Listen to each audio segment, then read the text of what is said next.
kira tak kira lah mati macam mana pun, tapi kena cerita juga kan, kena cerita juga. Daging babi mati macam mana sekalipun tak boleh kan. Dia adalah najis, dia adalah najis, mati macam mana sekalipun. Ada orang tanya, Ustaz, kalau kita terpaksa makan daging babi kan, sesat dalam tu tak ada benda boleh makan, jumpa babi hutan, kena sembelih ke tak? Ni soalan saja, tak ada orang kata apa ni, tak ada benda nak tanya. Kan. Jadi daging babi dengan cara apa sekalipun dia adalah najis kan. Jadi kalau tuan-tuan apa ni, tapi nak jumpa suasana tu memang susah lah. Tapi kalau apa ni, kalau terpaksa, maka daging babi sekalipun terangkat hukum haram itu pada waktu darurat. Baik, yang ketiga, darah yang berasal dari haiwan darat itu sendiri. Jadi darah lah, baik sama ada darah itu berasal dari binatang yang telah mati ataupun yang masih hidup, apabila darah tersebut terjumlah dalam jumlah yang banyak kan. Kalau jumlah yang banyak dikira najis. Kemudian yang keempatnya, kotoran manusia kan. Kotoran manusia sama ada air kencing ataupun najis daripada saluran belakang. Jadi kebanyakan ulama ataupun jumhur ulama mengatakan khamar adalah najis. Tetapi ada perbezaan pendapat di kalangan ulama hadis. Tuan-tuan faham kan, isu khamar ni, isu arak ni, arak tu sendiri memang haram kita minum. Tapi khamar tu kalau kena dekat baju kita, dia kira najis ke tidak? Itu antara benda yang menjadi perbahasan di kalangan para ulama, dan kita pernah sentuh tajuk ni sebelum ini. Cuma ini satu ulangan sepintas lalu oleh Imam Ibn Rushdi. Jadi dia kata kebanyakan ulama kata khamar itu najis. Kalau kena pada baju, mana kena basuh. Itu maksud dia. Cuma dia kata di kalangan para ulama hadis memang ada khilaf. Ada khilaf. Maknanya kalau tuan-tuan jumpa ada orang dia mengaji hadis dan dia kata khamar itu tidak najis, maka itu bukan ajaran sesat.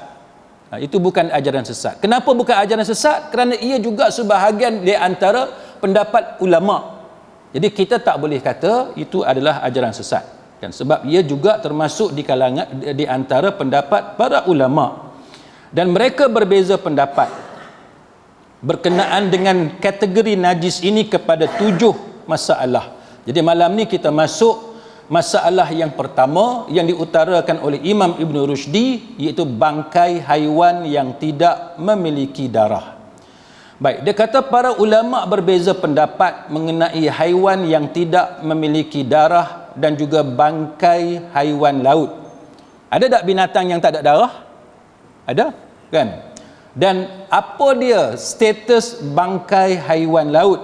Kalau kita jumpa haiwan laut, dia mati dah. Kita boleh makan ke tak boleh makan? Maka yang pertama, dia kata sebahagian ulama berpendapat bahawa bangkai haiwan yang tidak memiliki darah dan bangkai haiwan laut tidak najis. Ini pendapat siapa? Pendapat Imam Malik dan juga para pengikut Imam Malik. Dia kata yang ni tidak najis. Yang kedua, sebahagian ulama menyamakan antara bangkai haiwan yang memiliki darah dan yang tidak memiliki darah. Ulama lain kata tak kira ada darah ke tak ada darah ke, dia kata semua tu najis. Lalu mereka menetapkan bangkai binatang laut yang hidup di laut sebagai suatu pengecualian. Hak dekat laut itu terkecuali. Pendapat siapa ni? Pendapat Imam Syafi'i. Pendapat Imam Syafi'i, dia kata itu diberi pengecualian. Kecuali yang masuk dalam kesepakatan bahawa haiwan tersebut bukannya bangkai. Contohnya apa dia? Dia kata seperti ulat ataupun belatung cuka dan semua binatang yang timbul daripada makanan. Macam mana? Dia kata kecuali binatang seperti ulat yang keluar daripada makanan. Ini yang antara benda yang kita akan fokus malam ni. Baik. Yang ketiga, dia kata sebahagian ulama yang lain menyamakan antara haiwan darat dan haiwan laut, lalu memberikan pengecualian haiwan yang tidak memiliki darah.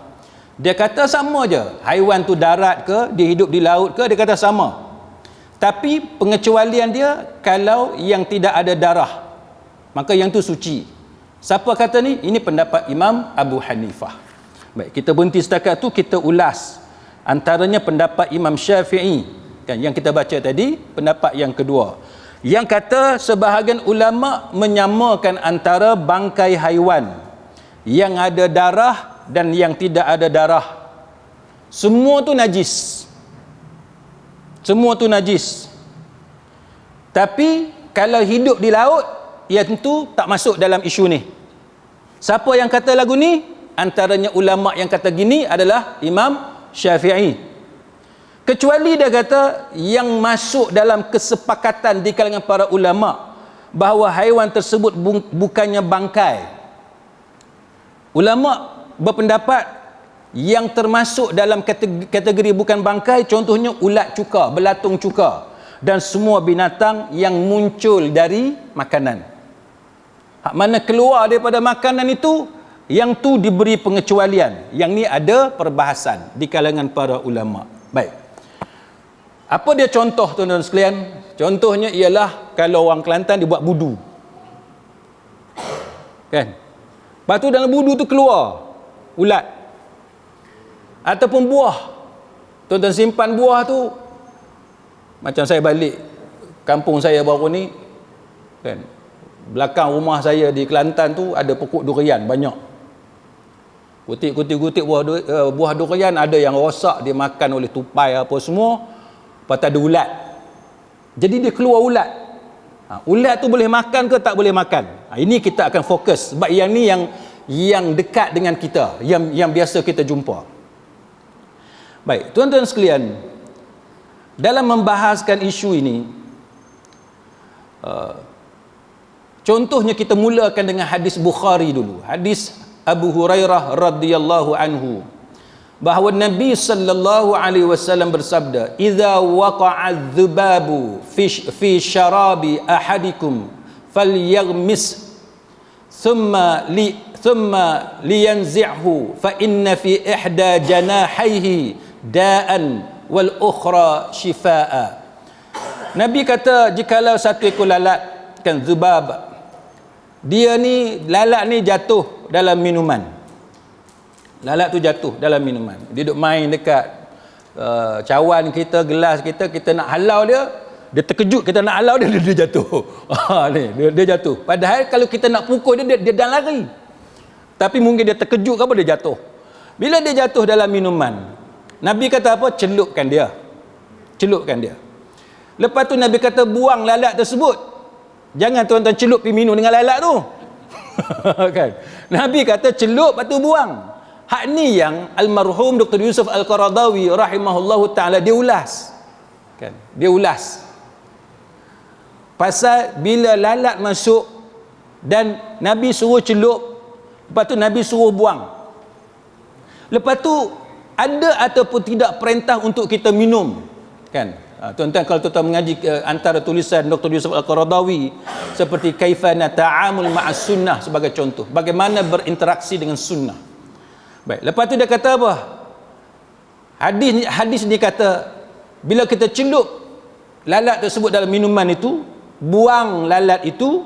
Lepas tu Nabi kata kerana di salah satu sayapnya ada racun dan sayap yang lainnya ada penawar. Baik.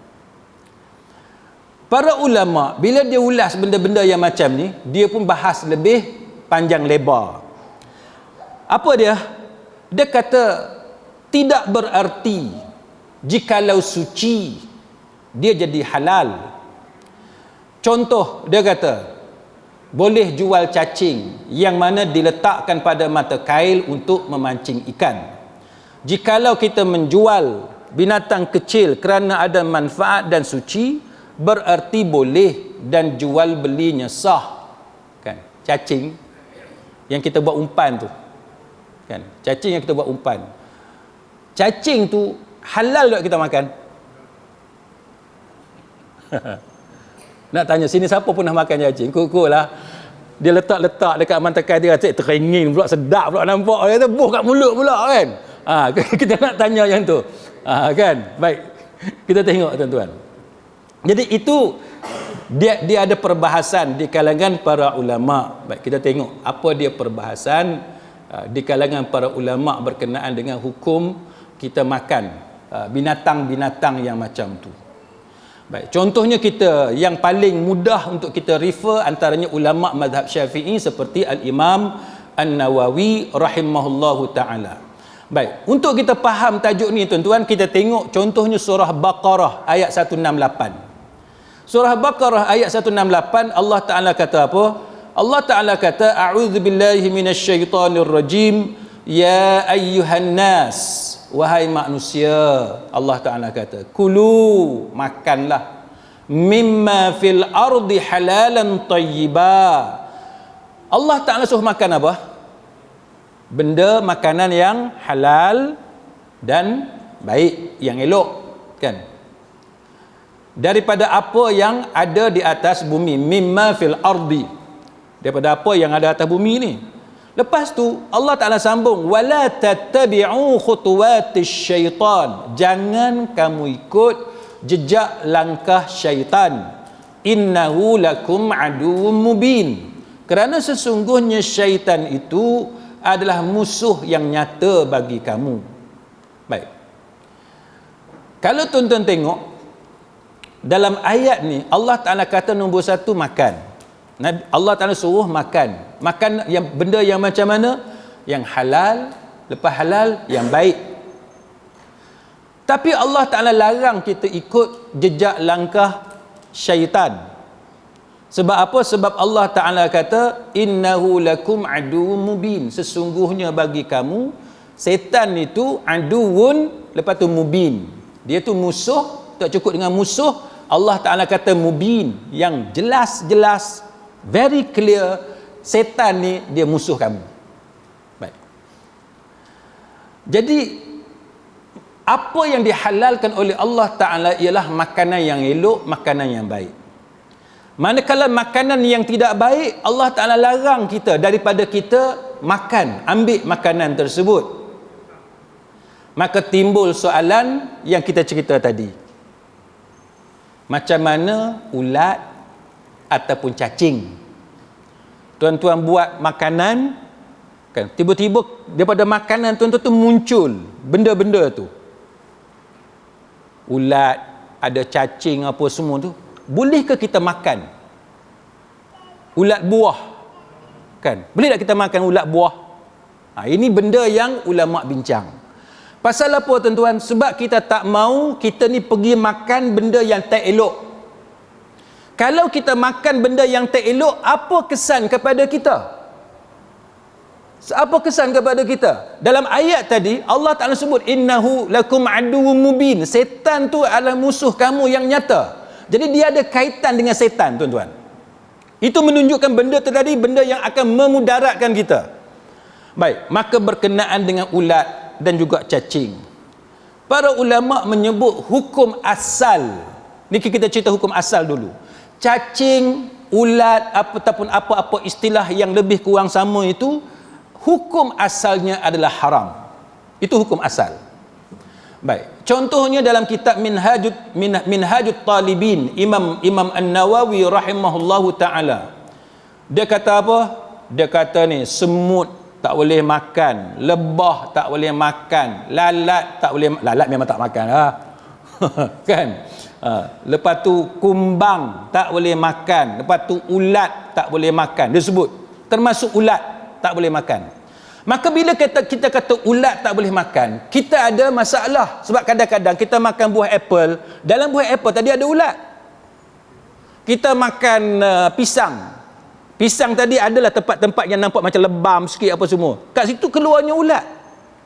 Ataupun apa-apalah buah yang kita makan ada ulat. So macam mana? Baik, maka Imam Nawawi kata dalam kes di mana ulat tadi ada dalam buah, dan kita makan susah, kita nak elak ulat tersebut dan kita telan dia secara tidak sengaja, maka kata Imam An-Nawawi rahimahullahu ta'ala, dia kata dihalalkan bangkai ikan dan belalang. Begitu juga ulat yang terdapat pada makanan seperti cuka dan juga buah-buahan apabila termakan bersamanya. Tuan-tuan faham tak perkataan tu?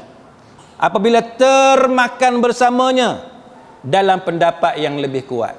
Maksud dia, kalau mengikut pendapat yang lebih kuat di sisi mazhab Syafi'i, tuan-tuan tak boleh sengaja makan ulat walaupun ulat tu dalam buah. Contoh tuan-tuan makan buah apa yang biasa ada ulat dekat Perlis ni? Katalah apa, orang Perlis dia terkenal dengan harum manis. Adalah harum manis hak reject ke apa ke, kita tengok kata bolehlah beli murah-murah apa semua, bawa balik rumah. Terlupa, duduklah 2-3 hari kat belakang tu, lepas tu baru teringat. Saya selalu jadi lagu tu tuan-tuan. Orang bagi macam-macam, boh dari kereta. Boh dari kereta tak ingat dah dalam kereta tu, tengok lepas 3-4 hari bau apa kereta aku ni. Rupa-rupanya gulai hak masjid bagi. Kan? Gulai lah, nasi goreng lah apa semua dah terlupa dah. Ni benda hak biasa berlaku lah. Kita beli buah, kita letak kat rumah kita, kita terlupa. 2-3 hari baru teringat. Ambil-ambil adalah lebam sikit-sikit. Tuan-tuan gigit tu, tuan-tuan nak nampak ulat keluar pada buah. Tuan-tuan kata, hang nak pergi mana? Hang nak pergi mana? Kita pengap gigit dah, padan muka hang. Kita pergi kata lagu tu kat ulat tu. Boleh ke tak boleh? Maka ikut pendapat Imam Nawawi ni, kalau sengaja pergi makan ulat tu tak boleh. Dilarang. Sekali lagi kita cerita pasal apa tak boleh. Dia kata mengikut pendapat yang lebih kuat, tak boleh sengaja makan. Tuan-tuan tak boleh kata bila buka buah tu, tak apa, ulat ni dimaafkan, tuan-tuan makan ulat tu. Tak boleh. Mana kalau tuan-tuan boleh elak, kena elak. Hak tak boleh elak, yang dah tak sengaja, yang tu tak apa. Nampak tak?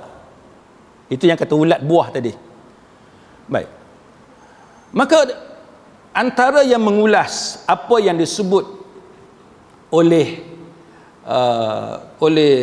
Imam Nawawi tadi, ulama-ulama lain dalam mazhab Syafi'i, dia ulas tentang ulat yang dimakan dalam keadaan kita tak sengaja. Dalam keadaan kita tak sengaja. Pasal apa dibolehkan kita makan ulat tadi dalam keadaan kita tak sengaja? Dia kata halal tadi bukan sebab ulat tu halal. Dia kata, yang kata halal tadi ataupun boleh kita makan tu sebab ulat tadi bila dia duduk dalam buah, susah kita nak pergi pisahkan dia. Jadi agama kita ni agama yang bagi kemudahan. Agama yang bagi kemudahan. Tuan-tuan nak buang buah tu sayang. Kan? Nak buang buah tu sayang sebab hak elok tu banyak. Tapi nak buang hak ulat ni pun payah. Bagi orang yang kaya tak apa, dia tengok alah buah 20-30 ringgit tak apa, kita beli lain. Itu orang kaya. Tapi bagi orang yang susah tuan-tuan, beli buah walaupun 5-6 ringgit sayang. Sayang. Maka dia kata sebab susah nak pisahkan ulat tadi daripada makanan. Sebab tu dia kata yang tu tidaklah dilarang. Supaya untuk mengelak kita ni daripada susah. Maka dia kata dengan sebab susah dipisahkan ulat tadi daripada makanan, maka yang tu tidak mengapa. Dan dia kata, kalau ulat tadi mudah untuk kita pisahkan. Tuan-tuan buka buah tadi, tuan-tuan tengok, kalau ada pun sekok ni ya ulat tu. Kita tengok keadaan buah tu, ada sekok ni ya. Mana senang tak kita buang? Senang. Kita nampak dia. Maka kita buang yang tu, settle. Maka dia kata kalau seperti itu haram hukum dia kita makan. Haram sengaja pergi gigit tempat ulat tu padahal kita tahu ulat tu ada sekor tu je. Maka tak boleh kita sengaja makan. Contoh dia katalah pada buah yang mudah macam buah apple. Dalam buah apple tu kita nampak ada satu tempat tu saja yang ada ulat. dan mudah untuk kita buang, maka kita kena buang, tak boleh sengaja pergi makan. Dia kata, tak boleh. Kemudian dia petik kata-kata Imam Nawawi, apabila termakan bersamanya, dia kata itu menunjukkan bahawa ulat itu dimakan secara terpisah, maka hukumnya haram. Tuan nampak tak? Imam Nawawi dia guna perkataan termakan. Bila termakan mana tak sengaja. Jadi kalau tak sengaja dia tak jadi haram sebab tak sengaja, sebab kita susah. Tapi dia kata perkataan Imam Nawawi itu menunjukkan bahawa kalau kita sengaja makan ataupun ulat tadi dah terpisah dengan mudah daripada buah, maka dia kata yang tu haram kita makan. Tak boleh. Pasal apa? Dia kata kerana najis. Dan ia adalah binatang yang menjijikkan. Tuan-tuan setuju tak? Ulat ni satu benda yang menjijikkan. Tak ada orang suka makan ulat. Tak tahu kok orang Perlis dia suka, dia saja simpan buah tu bagi berulat, kita pakat makan, waktu hak sedap. Saya rasa tak ada kot. Tak ada lagu tu. Bagi kita, kalau boleh nak buang, kita nak buang kalau boleh. Tapi kadang-kadang sayang kan nak buang, maka kita pun potong-potong hak mana boleh potong kita buang. Tu pun kadang-kadang duk ada juga dalam buah, jadi susah. Maka yang tu kalau termasuk dalam mulut kita, kita tertelan, maka yang tu dimaafkan dalam agama. Maka dia kata kesimpulan dia apa? Bahawa hukum asal memakan ulat adalah haram. Ini penegasan dia. Hukum asal makan ulat adalah haram. Tapi dalam keadaan yang tidak sengaja dan susah, kalau kita nak asing-asingkan ulat itu daripada makanan, maka hukum dia jadi halal. Sehingga dia kata apa? Sehingga kita disuruh supaya berhati-hati sebelum makan sesuatu, supaya kita dapat mengelak daripada makan benda-benda yang menjijikkan seperti ini. Nampak tak tuan-tuan? Baik. Hak kita baca tadi kalam para ulama. Kemudian kita tengok tuan-tuan, apa dia yang disebut oleh doktor perubatan dan sebagainya supaya kita berhati-hati bila kita makan makanan yang pada makanan tadi ada benda-benda lagu tu. Ada ulat, ada cacing, ada telur lalat, apa semua ni, dia kata benda ni kita nak kena hati-hati. Kan? Kita nak kena hati-hati. Kenapa? Sebab dia kata contohnya seperti telur lalat, kan? Telur lalat. Dia kata walaupun kita tidak sengaja tertelan daripada makanan, itu pun dapat menimbulkan bahaya bagi tubuh seseorang. Kan? Dia akan menimbulkan bahaya. Bahaya apa dia? Dalam perut kita tadi, dia akan mengganggu contohnya sistem usus kita, dan dia mengganggu pencernaan. Jadi kita nak buat pencernaan dalam tubuh kita ni jadi ada masalah. Itu yang kadang-kadang sakit perut dan seumpamanya. Siapa sini pernah ada pengalaman sakit perut? Kan? Saya ada pengalaman sakit perut. Sakit perut tuan-tuan sekalian, orang kata rasa macam nak mati. Saya kebetulan, ni cerita lama lah, cerita tahun 2015, 2016 kot. Dia selalu ada coincident. Dia sebelum tu duk tengok kawan-kawan ada seorang dua yang kita kenal apa semua ni kena heart attack, sakit jantung, lepas tu meninggal dunia.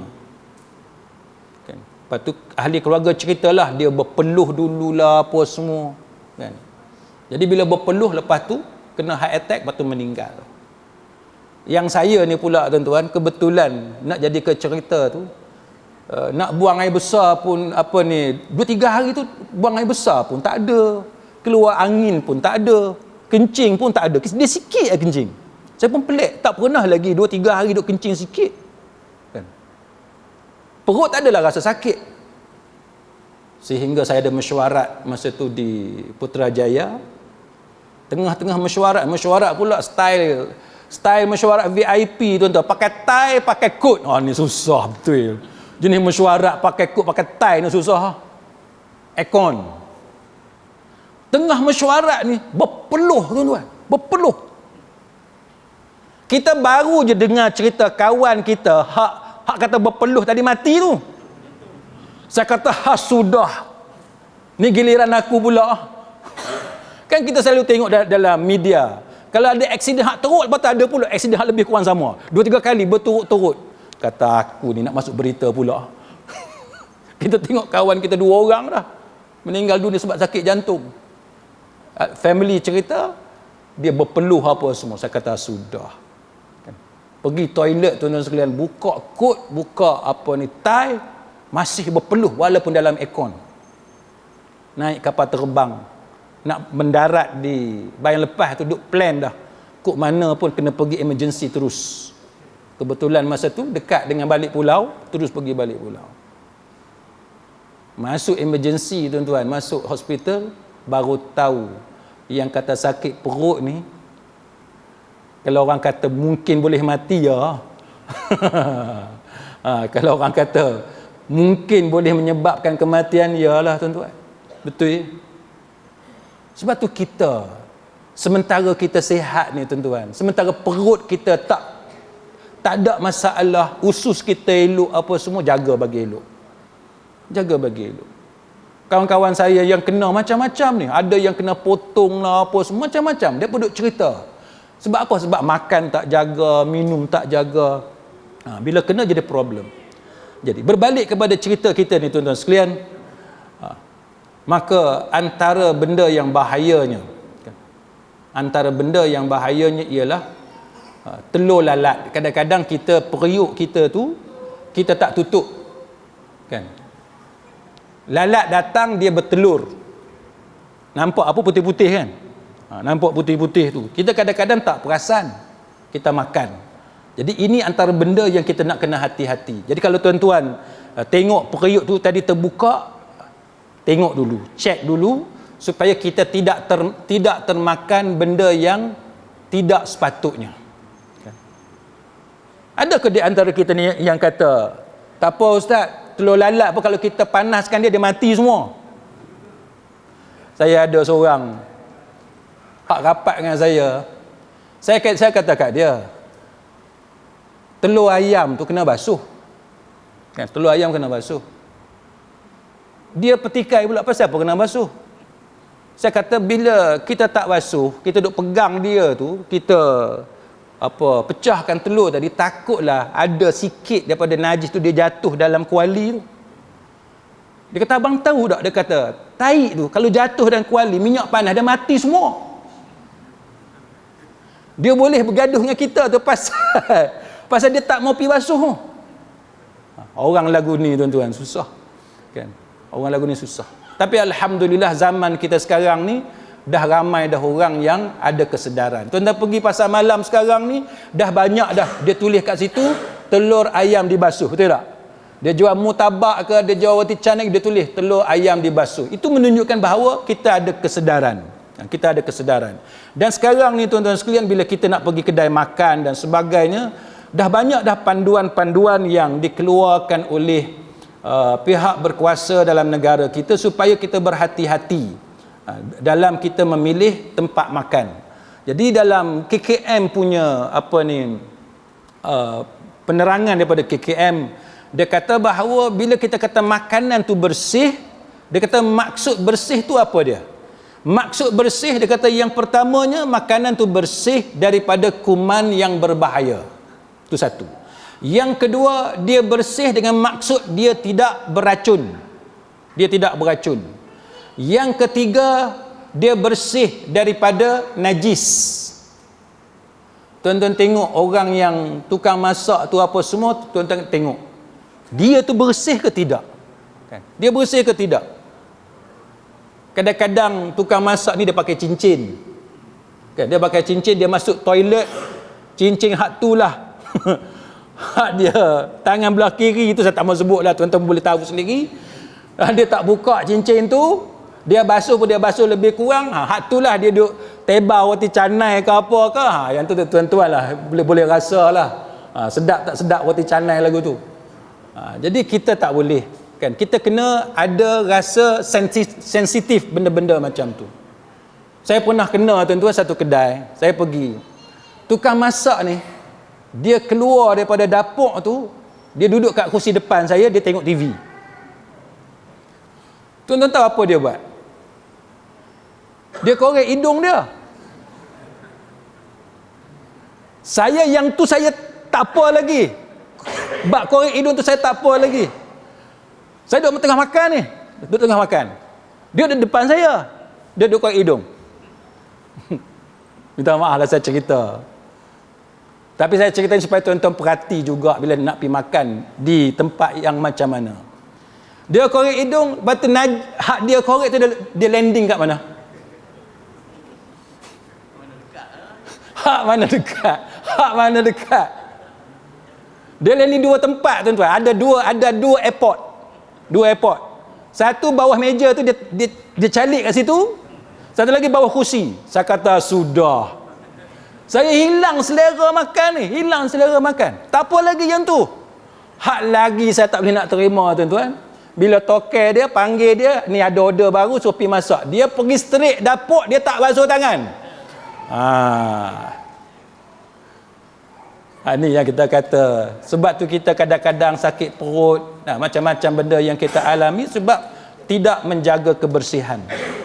Baik, ringkas cerita tuan-tuan sekalian, sebenarnya dalam negara kita ni pun dah ada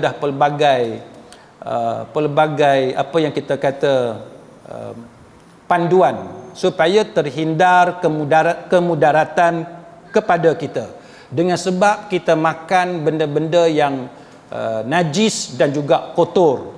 Contohnya dia kata antara benda yang perlu kita perhatikan dalam My Health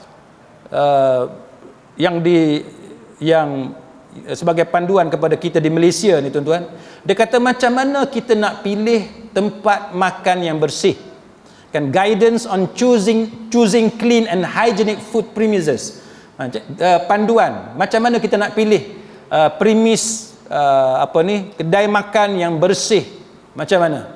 Dia kata antara benda yang dia suruh kita perhati, kan, yang dia suruh kita perhati, nombor satu, tempat kita makan tu jauh daripada asap kenderaan. Ini nombor satu. Maknanya gerai tepi jalan apa semua tu tak sesuai. Yang lori duk lalu, bas duk lalu, kenderaan berat duk lalu. Kalau kereta motor tahan lagi. Ni hak kenderaan berat semua ni. Kan? Ini antara benda yang boleh menyebabkan pencemaran kepada makanan. Yang kedua dia kata ni longkang yang tersumbat. Kan, longkang yang tersumbat. Kalau tuan-tuan pergi tempat makan tu, longkang dia tersumbat, tak sesuai. Saya balik ke kampung saya, ada saudara kami duk berniaga tuan-tuan sekalian. Kat belakang tu duk proses makanan apa semua, maka segala lemak ayam apa semua ni disalurkan dalam longkang. Lemak daging, lemak ayam tuan-tuan menyebabkan longkang tu tersumbat. Kat depan longkang tu ada kedai makan lain. Orang datang tuan-tuan, setengah-setengah tu baru nak duduk, bau je yang naik daripada longkang tu tak jadi makan. Ni benda yang selalu berlaku dalam masyarakat kita. Satu lagi, tempat makan dekat dengan tangki ataupun kolam kumbahan. Saya tak mau sebut kat mana, tapi yang saya boleh cerita kat tuan-tuan, mi udang. Mi udang. Mi udang ni antara mi udang kesukaan saya lah. Tuan-tuan nak siasat saya duduk mana terpulang lah. Mi udang kesukaan saya dan kesukaan mak saya. Mak saya datang dari Kelantan, dia suka sangat mi udang ni. Tapi masalah dia tuan-tuan, dia bersebelah dengan kolam kumbahan. Agak-agak tuan-tuan, mi udang tu hak sedap tu, dia sedap sebab apa? Dia sedap sebab apa? Kita tak kata takkanlah sedap sebab kumbahan tu. Kita tak kata gitu. Mestilah sebab tukang masak dia, sebab resepi dia, sebab udang dia fresh. Tapi tuan-tuan, kita sebagai manusia, boleh tak kita makan makanan hak kita suka dalam keadaan bau tai? Boleh tak? Tak boleh. Kita tak boleh makan. Hilang selera. Jadi ini antara benda-benda yang pihak berkuasa dalam negara kita suruh kita perhatikan. Baik, selain daripada itu, dia kata bila kita pergi ke sinki, kan, nak basuh tangan, kita tengok dalam sinki tu macam mana keadaan sinki. Kalau sinki hak putih tu dah hilang keputihan dia kan, hitam apa semua, maka itu gambaran tahap kebersihan pengendali makanan tadi. Jadi tuan-tuan nak tahu pengendali makanan tuan-tuan tu bersih ataupun tidak, antara benda yang dia suruh kita perhatikan adalah sinki ataupun tempat kita basuh tangan tadi. Kalau situ bersih elok, putih elok, maka itu tandanya mereka adalah penjaga kebersihan. Kalau nampak kotor, itu adalah tandanya mereka tidak peduli tentang kebersihan. Jadi itu secara ringkas tuan-tuan sekalian yang boleh kita lihat panduan-panduan yang diberikan. Selain daripada itu, dia kata tengoklah dari segi serangga, ada banyak serangga ataupun tidak tempat tu, ataupun tikus, kan, ada tikus ataupun tidak. Tapi orang kita dia tak peduli tuan-tuan, dia tak peduli. Kan, saya tak mau sebut nasi kandak kat mana, tapi ada satu nasi kandak ni yang sedap, kan, yang sedap. Tikus tuan-tuan besar-besar lengan ni keluar. Adik saya daripada Kuala Lumpur mai Penang nak pergi makan nasi kandak tu. Saya kata apa, saya apa? Dia kata sedap, dia kata sejak dia menyanyi USM lagi, dia kata nasi kandak tu hak paling sedap, dia kata.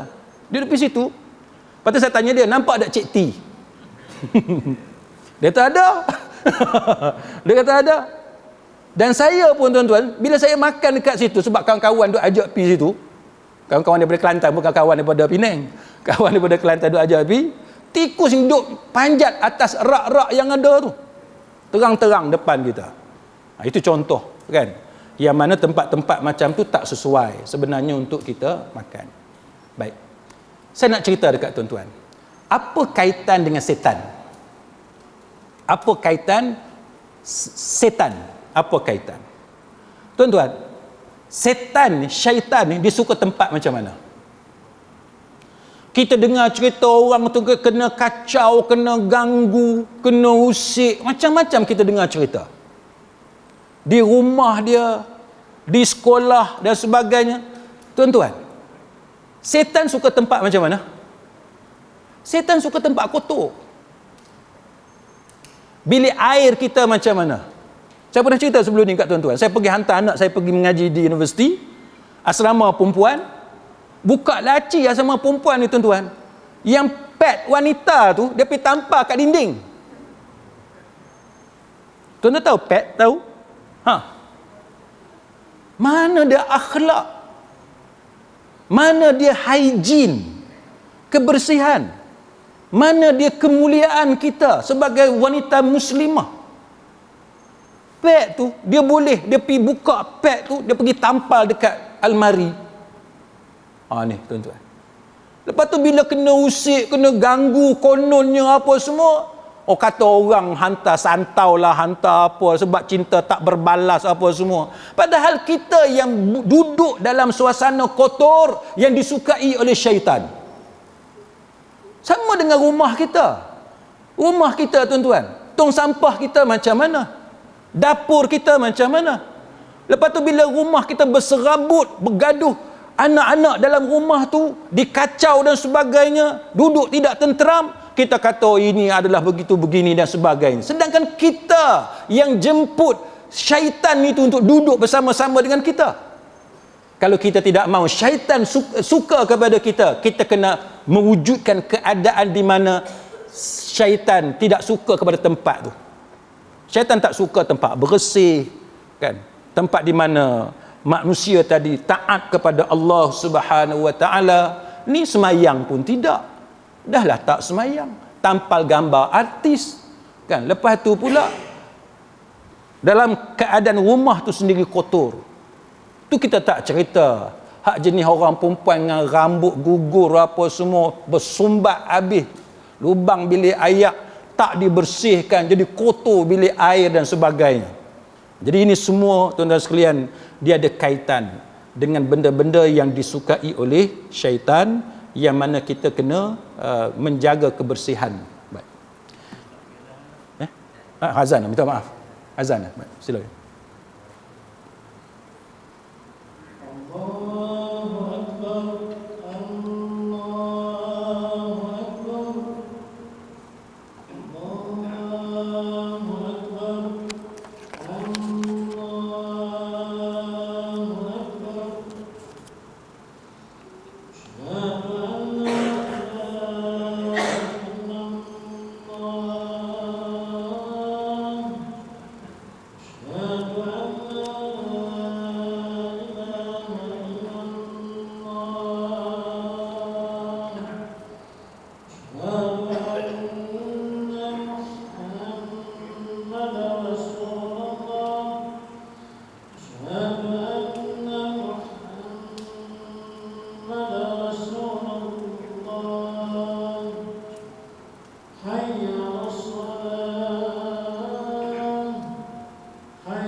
Baik, sidang hadirin mukminin, sikit lagi. Lalu Imam Ibn Rushdi dia menyatakan kenapa berlaku perbezaan pendapat di kalangan para ulama, kan? Sehingga kan dalam soal ulat tadi pun, ulat dan cacing yang kita sebut tadi pun, di situ wujudnya perbezaan pendapat di kalangan para ulama. Apatah lagi berkenaan dengan haiwan yang ada darah dengan tidak ada darah, berlaku perbezaan pendapat di kalangan para ulama. Maka Imam Ibn Rushdi dia kata bahawa antara sebab kenapa berlaku perbezaan pendapat para ulama ialah al-ikhtilaf fi fahmin nas.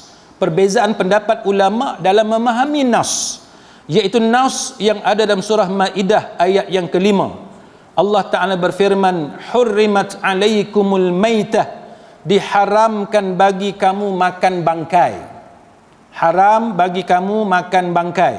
Jadi macam mana nak faham ayat ni? Ayat ni kata haram bagi kamu makan bangkai.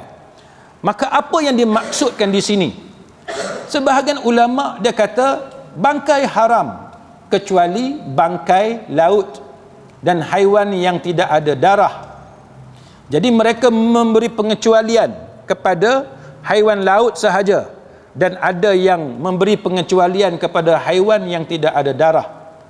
Jadi ini contoh perbezaan pendapat para ulama kerana perbezaan dalam memahami nas.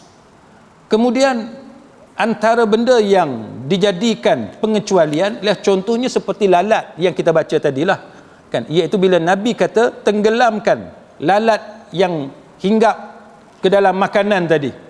Maka mereka yang mengatakan lalat itu suci, mereka mengatakan ini menunjukkan sucinya lalat dan tidak ada lagi alasan kecuali bahawa lalat adalah binatang yang tidak memiliki darah. Baik, saya nak tanya tuan-tuan, lalat ni ada berapa jenis?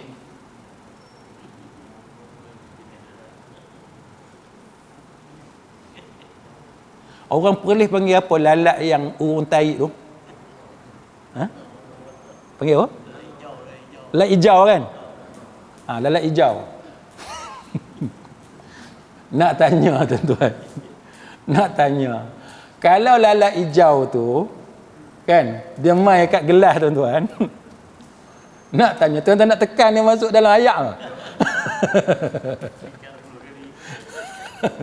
Ni hadis Nabi ni, hadis Nabi ni. Ni hadis Nabi ni. Sebab tu tuan-tuan kita kena mengaji. Kan? Kita jangan kata dah Nabi kata lalat. Nabi kata lalat. Dia pun lalat hijau tu mai. Hak orang taik tu dia pergi tekan bawah dalam ayat dia pergi minum. Hak ni bala tuan-tuan. Hak ni bala. Bukan lagu tu. Kita dah ulang kali kita dah cerita nas agama ni tuan-tuan. Dalil-dalil agama ni, ayat Quran, hadis Nabi apa semua ni, kita tak boleh baca ikut kepahaman kita. Kita tak boleh bukan tak boleh baca, tapi kita tak boleh faham ikut kefahaman kita tanpa ada ilmu yang betul. Kena ada panduan untuk faham. Macam kita pun sebut sebelum ni tentang ayat la ikraha fiddin. Macam itulah. Kan? La ikraha fiddin tu betul, tu memang ayat Quran. Tapi maksud dia tak boleh paksa orang bukan Islam masuk Islam. Tapi kita nak paksa orang Islam supaya patuh kepada undang-undang Islam, boleh tak? Boleh dan wajib pun. Siapa minum arak, kita hukum dia. Itu paksaan.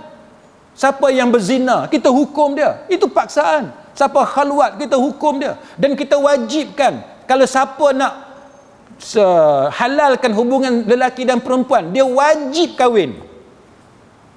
Itu paksaan.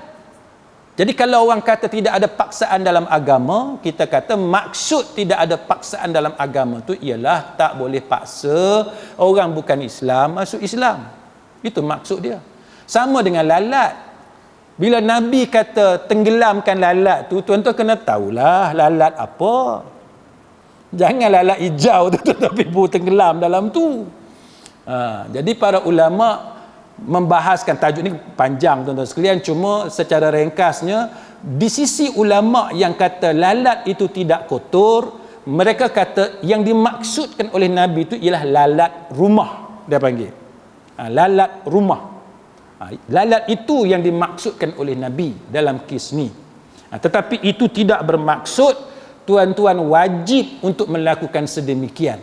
Ia sekadar satu penerangan untuk mengatakan bahawa lalat rumah tu dia bukan macam lalat hak satu lagi yang kita sebut tadi. Dia dibezakan tuan-tuan sekalian. Macam cerita air kencing unta.